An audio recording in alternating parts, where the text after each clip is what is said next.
बिस्मिल्लाहिर्रहमानिर्रहीम, अस्सलाम वालेकुम। चैप्टर नंबर 3 मोमेंटम क्या है, मोमेंटम पे एमसीक्यूज कैसे आते हैं, तो आज इस लेक्चर में हम सीख लेंगे। What is mean by momentum. आप लोग कहते हैं, बुक वाली भी कहते हैं कि the quantity of motion is known as momentum. देखो, अब इससे मैग्नीट्यूड ऑफ मोमेंटम का पता नहीं चलता तो हम क्या करते हैं कि the product of mass and velocity of a body is known as momentum. For example, मेरा मास जितना है, ठीक है, और मैं जितनी वेलोसिटी के साथ जा रहा हूँ, मूवमेंट कर रहा हूँ, तो इन दोनों को मैं मल्टीप्लाई करके मेरा मोमेंटम आ जाएगा कि मेरा मोमेंटम इतना है। ठीक है, एक गाड़ी जा रही है 50 मीटर पर सेकंड के साथ और उसका जो मास है वो है फॉर एग्जांपल 2000 किलोग्राम। तो इन दोनों को हम मल्टीप्लाई करके उसका मोमेंटम इजीली निकाल सकते हैं। मतलब मूविंग बॉडी में मोमेंटम होगा। अगर एक बॉडी रेस्ट में है, इस पॉइंट पे मैं रेस्ट में खड़ा हूँ, ठीक है, एक पॉइंट पे खड़ा हूँ जो रेस्ट पोजीशन में हूँ, अब मेरा मोमेंटम क्या है, वो जीरो है। लेकिन जब मैं मूवमेंट स्टार्ट करूँ एक वेलोसिटी के साथ, एक खास वेलोसिटी, कांस्टेंट है, कांस्टेंट नहीं है, चेंज हो रहा है, चेंज नहीं हो रहा, तो मोमेंटम यहाँ पर होगा। जब एक बॉडी मोशन में है तो मोमेंटम होगा, बॉडी रेस्ट में है तो मोमेंटम नहीं होगा, जीरो होगा। क्लियर होगी बात। तो मैग्नीट्यूड कैसे फाइंड आउट करते हैं, P is equal to m/v। ठीक है, P is equal to mv। The product of mass and velocity is known as momentum. अब यहां पर देखें कौन सा क्वांटिटी, मतलब कौन सा नेचर है मोमेंटम, ये है वेक्टर क्वांटिटी है। और वेक्टर क्वांटिटी में ये कौन सा वेक्टर है, अगर आपसे कोई पूछे कि momentum is a dash type of vector, तो ये कोलिनियर वेक्टर है। कौन सा वेक्टर है, कोलिनियर वेक्टर। कोलिनियर का मतलब क्या है, देखो, को का मतलब है को, ये है सेम, और लीनियर का मतलब है एक सिंगल पाथ। सो कोलिनियर वेक्टर हो गया, तो ये कोलिनियर वेक्टर जो कोलिनियर आ गया, ये तो दो वेक्टर्स के दरमियान होनी चाहिए। एक वेक्टर तो फॉर एग्जांपल अगर जिस डायरेक्शन में जाते हैं तो वो लीनियर होता है, ठीक है। तो अब यहाँ पे कोलिनियर, जो कोलिनियर आ गया तो दो वेक्टर्स हैं। कौन कौन से हैं, एक वेलोसिटी है और एक मोमेंटम है। तो हम कहते हैं कि the direction of momentum is the direction of direction of velocity is the direction of momentum। तो देखो यहां पे direction of velocity is the direction of momentum। ठीक है, फॉर एग्जांपल एक गाड़ी है, ठीक है, ये इस डायरेक्शन में जा रहा है, वेलोसिटी कितना है, वो v है, इसका मास कितना है, वो है m। तो इसका मोमेंटम किस डायरेक्शन में होगा, वेलोसिटी का डायरेक्शन जिस तरफ है, मोमेंटम का डायरेक्शन भी उसी डायरेक्शन में होगा। क्लियर है। So p is equal to mv, इन दोनों को मल्टीप्लाई करके मोमेंटम आ जाता है। समझिए बात की। अब नॉन कोलिनियर भी हो सकता है कि अगर अपोजिट डायरेक्शन में हो, तो अपोजिट डायरेक्शन में कब होगा, जब वेलोसिटी का डायरेक्शन चेंज हो गया तो मोमेंटम का डायरेक्शन भी चेंज होगा। तो इसका मतलब ये हुआ कि मोमेंटम और वेलोसिटी के दरमियान जो एंगल है, वो एंगल कितना है, वो है 0 डिग्री है। कितना है, 0 डिग्री है। क्यों 0 डिग्री है भाई, क्योंकि यहाँ पे वेलोसिटी और मोमेंटम का डायरेक्शन सेम है, और जब दो वेक्टर्स के दरमियान दोनों वेक्टर्स क्या है, वो सेम डायरेक्शन में, तो इसके दरमियान जो एंगल बनता है वो एंगल कितना होता है, 0 डिग्री होता है। क्लियर है। अब देखिए यहाँ पे P is equal to mv आपने पढ़ लिया। यूनिट्स की तरफ आ जाते हैं, ठीक है। यूनिट्स क्या है, तो यूनिट्स में नंबर फर्स्ट है स्टैंडर्ड यूनिट। जो स्टैंडर्ड यूनिट ऑफ मोमेंटम है वो है किलोग्राम मीटर पर सेकंड है। Kilogram is the unit of mass and metre per second is the unit of velocity. इस वजह से देखो मैंने क्यों यहाँ पे ऐसा यूनिट या स्टैंडर्ड यूनिट लिखा हुआ है, क्योंकि इसका जो मैथमेटिकल फॉर्म है वो है mv के बराबर। सो क्या आएगा, किलोग्राम मीटर पर सेकंड होगा। अब डिराइव यूनिट कौन सा होगा, अगर आपसे कोई पूछे derive unit of momentum, so derive unit of momentum होगा न्यूटन इनटू सेकंड होगा। क्लियर है ये बात? Newton second. अब ये तो ऐसा यूनिट नहीं है। अब न्यूटन सेकंड कैसे आता है? देखो, या न्यूटन सेकंड से ये यूनिट कैसे आता है? न्यूटन आपने लगाया और यहां पे सेकंड। न्यूटन बराबर है किस चीज के? Kilogram metre per second square, और यहां पे आगे मल्टीप्लाई बाय सेकंड, तो एक सेकंड इसके साथ खत्म हो गया और यहां पे वैल्यू आ गया क्या? किलोग्राम मीटर पर सेकंड आ गया। ठीक है, या इसके साथ सेकंड को मल्टीप्लाई करें, सेकंड को डिवाइड करें, तो इससे क्या आ जाएगा? न्यूटन सेकंड आ जाएगा। तो Newton second is the derived unit of momentum but the SI unit of impulse. Clear होगी बात? नाउ सीजीएस यूनिट क्या होगा या गॉसियन यूनिट क्या होगा? सीजीएस या गॉसियन यूनिट। तो सीजीएस या गॉसियन यूनिट क्या है? जरा गौर से यहां पर देखें कि किलोग्राम मीटर पर सेकंड है, तो इसको हम लिखते हैं ग्राम सेंटीमीटर पर सेकंड। ठीक है, या हम लिख सकते हैं कि डाइन इनटू सेकंड के बराबर है। ग्राम सेंटीमीटर पर सेकंड ये बराबर है किस चीज के? डाइन इनटू सेकंड के बराबर है। सो डाइन सेकंड या gram centimetre per second, this is the word CGS unit of momentum. ठीक है, अब नंबर 4th यूनिट क्या है? वो है एफपीएस सिस्टम में।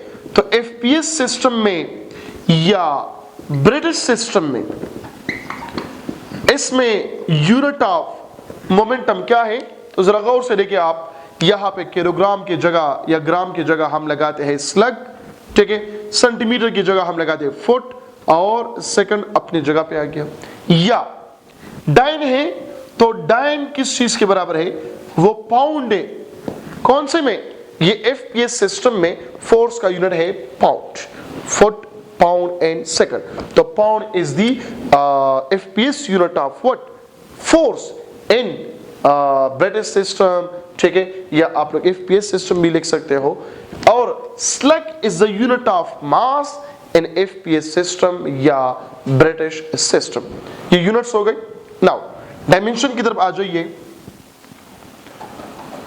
डायमेंशन ऑफ मोमेंटम क्या होगा? हमेशा के लिए हम निकालते हैं बेस यूनिट से। तो बेस यूनिट क्या है? Kilogram metre per second. ठीक है, तो आ गया क्या? किलोग्राम की जगह मास m, ठीक है, मीटर की जगह आगे लेंथ, और ये आगे t पावर -1।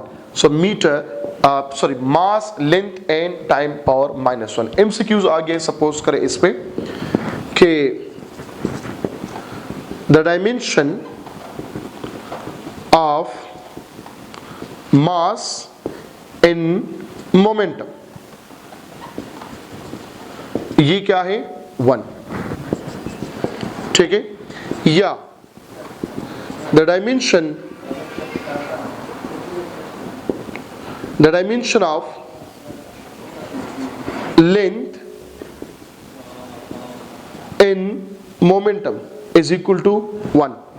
या आ जाए the dimension of time in momentum is equal to -1। क्योंकि हम कहते हैं कि मोमेंटम क्या, सॉरी डायमेंशन क्या होते हैं? द पावर पॉजिटिव और negative of base physical quantity.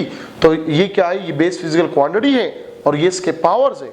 तो dimension of mass in momentum, तो ये क्या है? 1। Dimension of length in momentum वो है 1। Dimension of time in momentum it is equal to -1। Clear हो गई बात? नाउ इसकी जगह एमसीक्यूज आ गया। वो एमसीक्यू क्या है?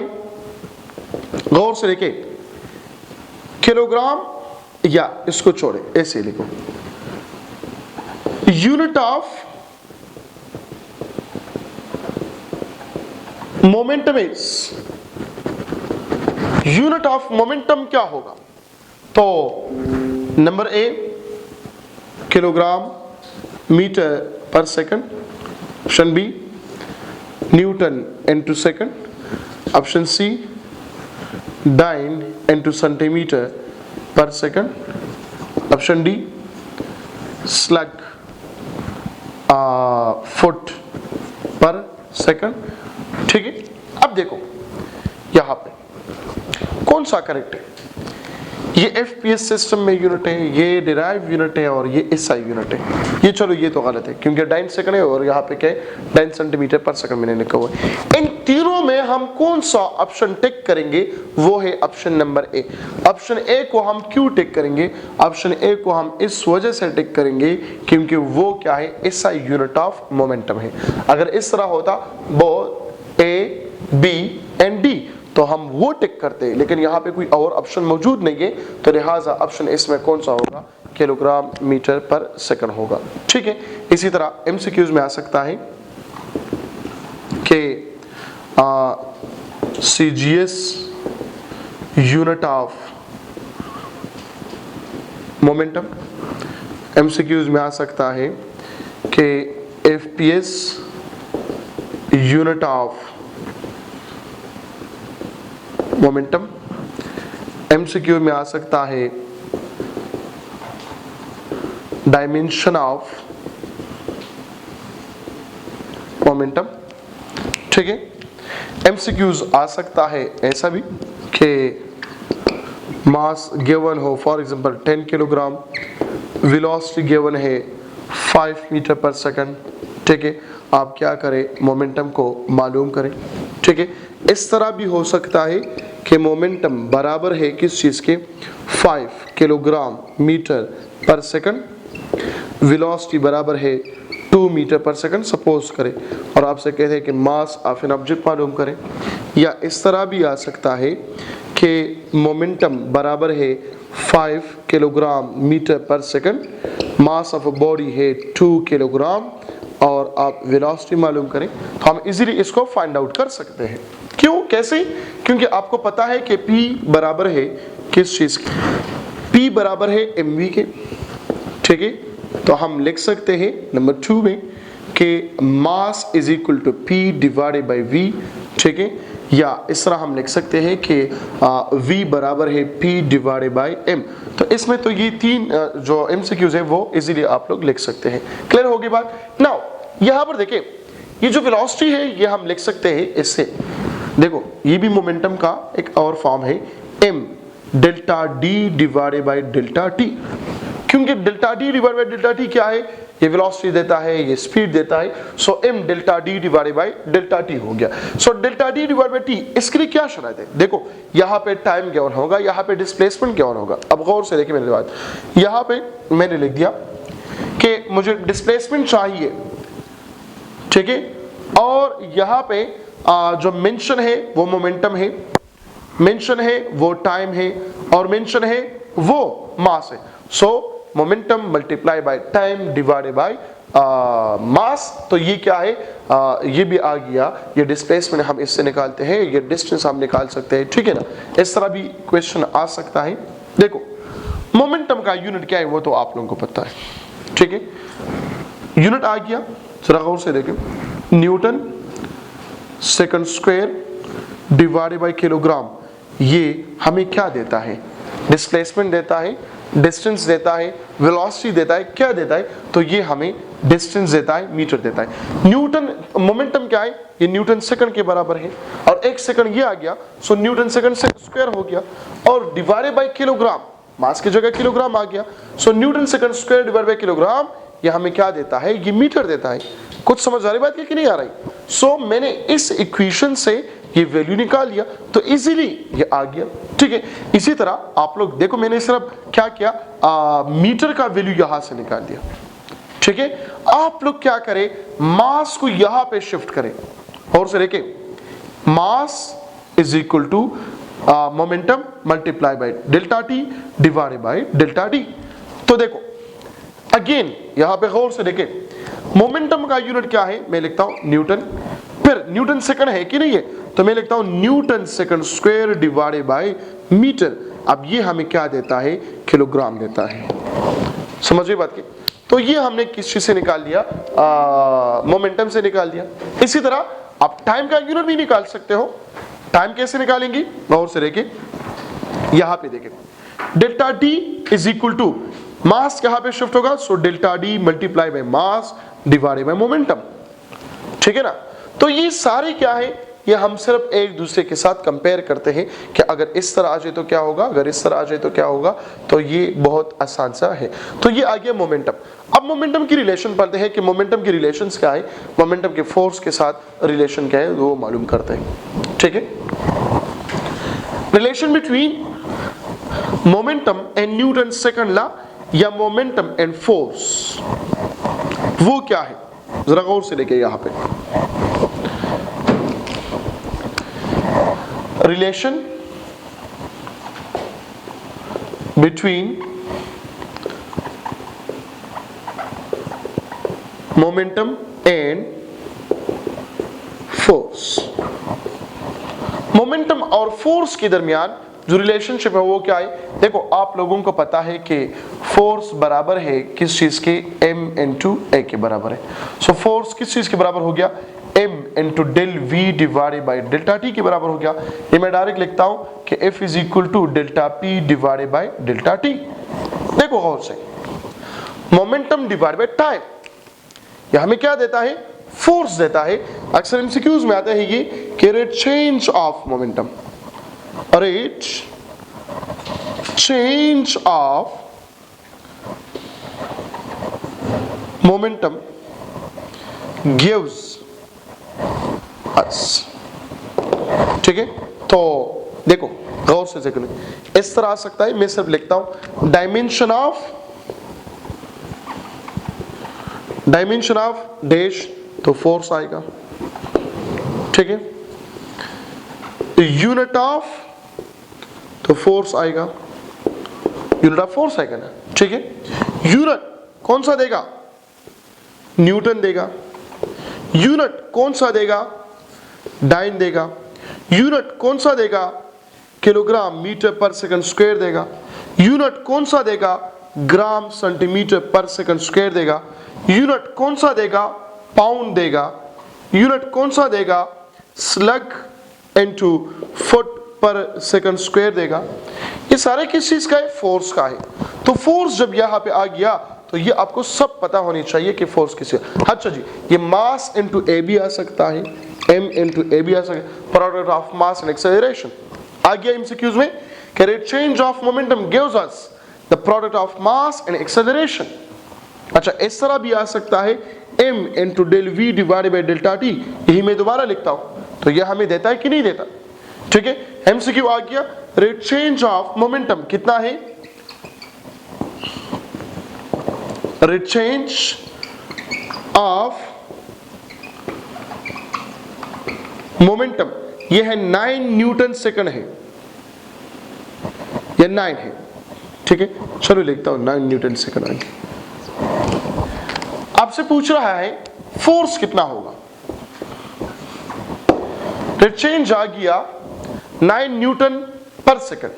ठीक है, तो क्या ख्याल है फोर्स क्या होगा, जब रेट चेंज आ गया तो rate change of momentum is called force, तो फोर्स का वैल्यू भी क्या होगा, 9 होगा।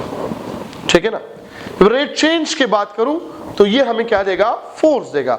यहां पे जो भी वैल्यू हो वो क्या होगा, ऑप्शन करेक्ट होगा, फोर्स इज इक्वल टू 9।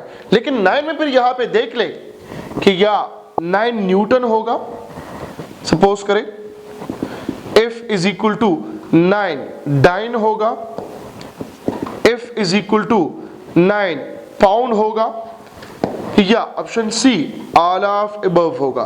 तो अब फिर आप क्या करेंगे, यहां पे यूनिट देखेंगे कि यूनिट किस चीज के है।